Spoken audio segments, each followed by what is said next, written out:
Ito pala, lahat na nandiyan dyan. Seaweeds pala yan. Yan eh. Pinakakatakot pag gumulong ako. Pababa kasi pupunta sana. Ito seaweeds pala to. Yung kinakain ba? Yan eh. Yan. Seaweeds pala yan. Kaya lang, hindi pare-pareho lasa. Meron daw yan seaweeds na hindi maganda ang lasa. Yung mga kinukuha niya, yung mga pinipili niya. Yan, yung masasarapan lasa ba. Ito pa lahat-lahat to seaweeds din. Pero sabi ko, pinipili, baka may lasa yung iba. Hindi naman daw. Kaya lang hindi raw maganda ang lasa yung iba. Hindi mas masarap. Yung mga nakukuha niyan seaweeds, sila lang nakakaalam. Sarapan lasa. Pero dito sa lugar na to, hindi rin makalapit ang bangka dito. Pahura oh. Ang laking bato. Lubog-lubog ang paa mo dyan. Sundot yan sa mga malaking bato. Ayan, seaweed. Masarap daw yung mga, alam nila eh, sila na nakakaalam. Pabahura eh.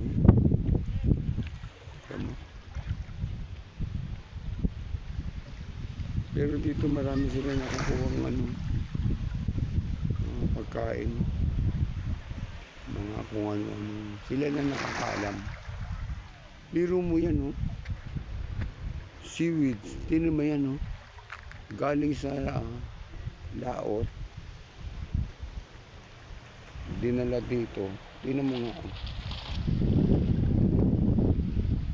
Kailan pipiliin mo.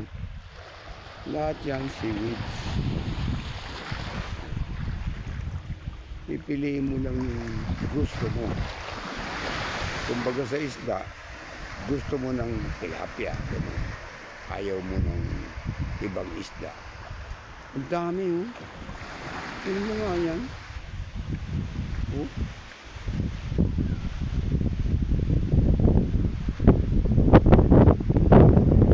Parang basura tingnan. Yung pala pagkain sa orme daw sa panlasa mo kung ano gusto mo. Pero hindi raw to sariwa raw lahat yan. Yung katulad nun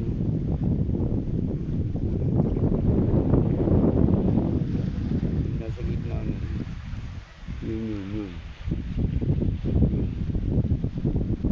diba kung anong klaseng seaweeds yan. Yun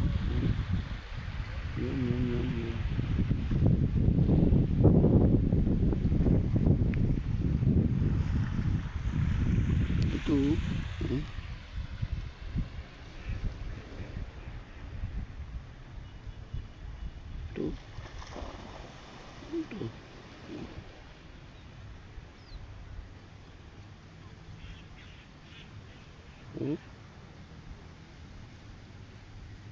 seaweeds din ba to?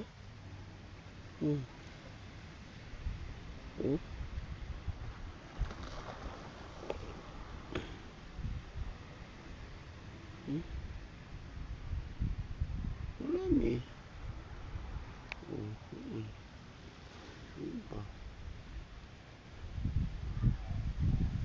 kinakain daw yan. Ayan oh.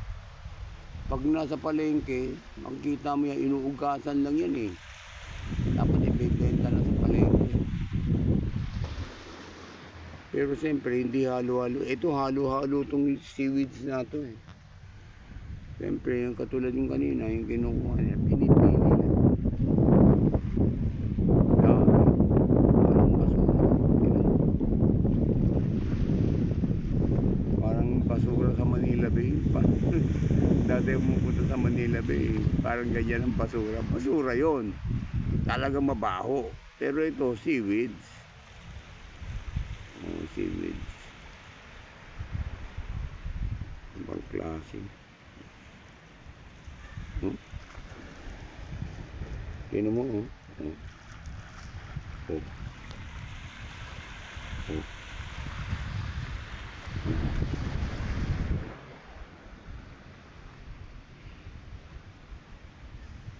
Hindi naman siya pangkaraniwang, hindi naman siya pangkaraniwang na halaman eh. Oh.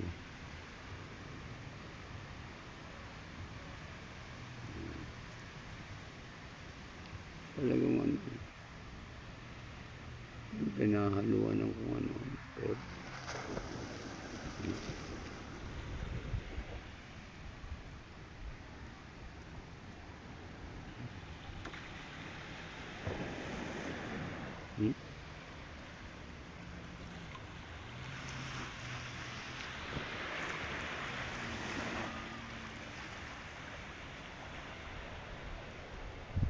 seaweeds. Pero siguro hinihimay din nila yan, pinipili-pili din nila. Kasi ito mga seaweeds dito parang iba-iba na ang lasa. Kaya kailangan pipiliin mo kung ano ang gusto mo. Kailangan pare-pareho. Siguro ganon. Kasi sabi nila sabi ko, ano yung kinukuha mo? Seaweeds. Seaweeds ba lahat yan? Oo. Ba't pinipili mo? Hindi pare-pareho lahat yan. Merong hindi maganda lasa, conforme sa panlasa. Dami alam mo, basura parang yung basura sa Manila Bay dati. Bahura dito yung tambak ng seaweeds na galing sa dagat yan. Pag nag-high tide, dala-dala yan dito. Dito wala na, mauubos na. Doon ang marami sa kabila. Ito wala na. Bahura hindi ka pwedeng maligo, masugatan ka dyan. Pagka ikaw tinumba ng alon napahiga ka sigurado. Siyempre yung kamay mo tutukod mo. Talagang mahirap, masakit. Yung mga electric pan nila, pag lumapit ka dyan, lalaki yan. Dinadaanan namin yan mas malalaki pa yan sa poste ng Meralco. Mga yung taas niyan yung katawan niyan mga 2 poste ang tingin ko ang dami sige, salamat.